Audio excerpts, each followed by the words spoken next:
Good morning class. Now today in this English video I'll continue the topic tenses, and today we'll talk about future tense, and we'll study its all four parts, that is future indefinite, future continuous, future perfect and future perfect continuous. So let's commence with the first one, that is simple future tense. Have a look where we use simple future tense. So guys, simple future tense is used for indicating those actions that we think will happen in the future, or in other words we can say that we predict the future. All right, have a look on this structure, how to frame the sentence in a future tense. For this we use will or shall. Okay, subject plus will or shall plus first form of the verb, then object.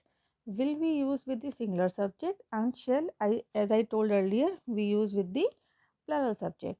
Now to make the sentence negative, we use subject plus will or shall plus not plus first form of the verb. Now for interrogative, we put will or shall before the subject, okay, and then first form of the verb. You can see the examples.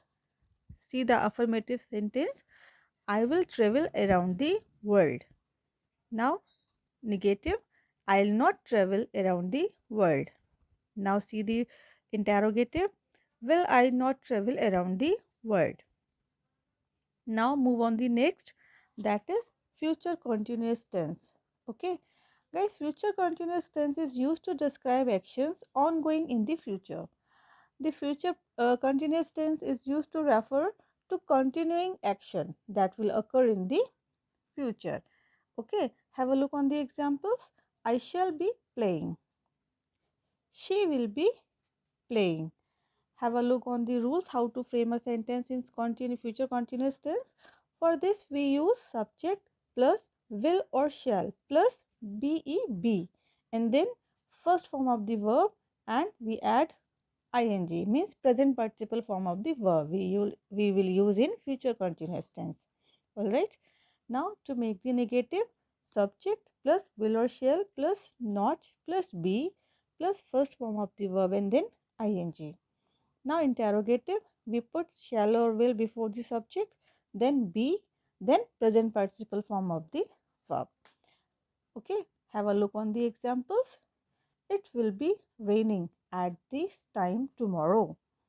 Now see the example of negative sentence. He will not be visiting his friends this time next week. Now see the example of interrogative sentence. Will it be raining at this time tomorrow? Now here I want to discuss one more thing. I want to tell you the going to form. Guys, going to form is used to show a person's intention, or to show that there are indications that something is going to happen in future. For this we use subject, then going to, then uh, first form of the verb. Like see the example, I am going to buy a new mobile. Okay, it is going to rain today. Now move on the next, that is future perfect tense. Guys, future perfect tense expresses action which will be completed before a certain time in the future.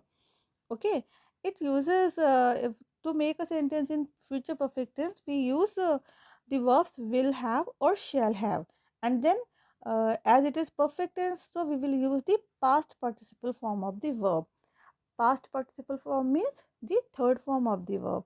Okay, have a look on the structure so the rules will be more clear to you.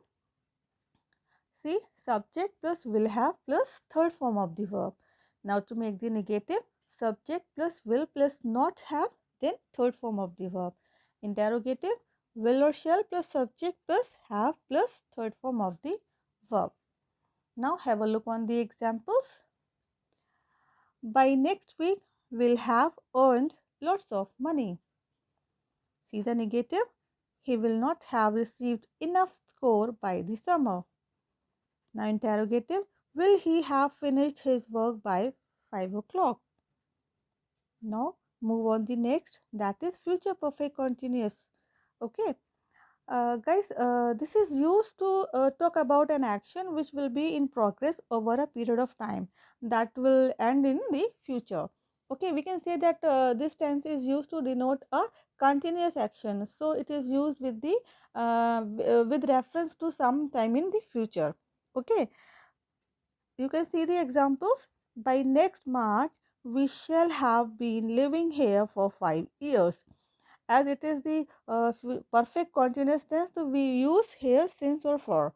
Okay, you can see the structure also for making the affirmative sentence. What we do, we use subject plus will or shall plus have been, then present participle of form of the verb. Have a look on the negative.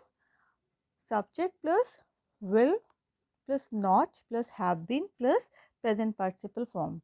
Now interrogative, will plus subject plus have been plus present participle form.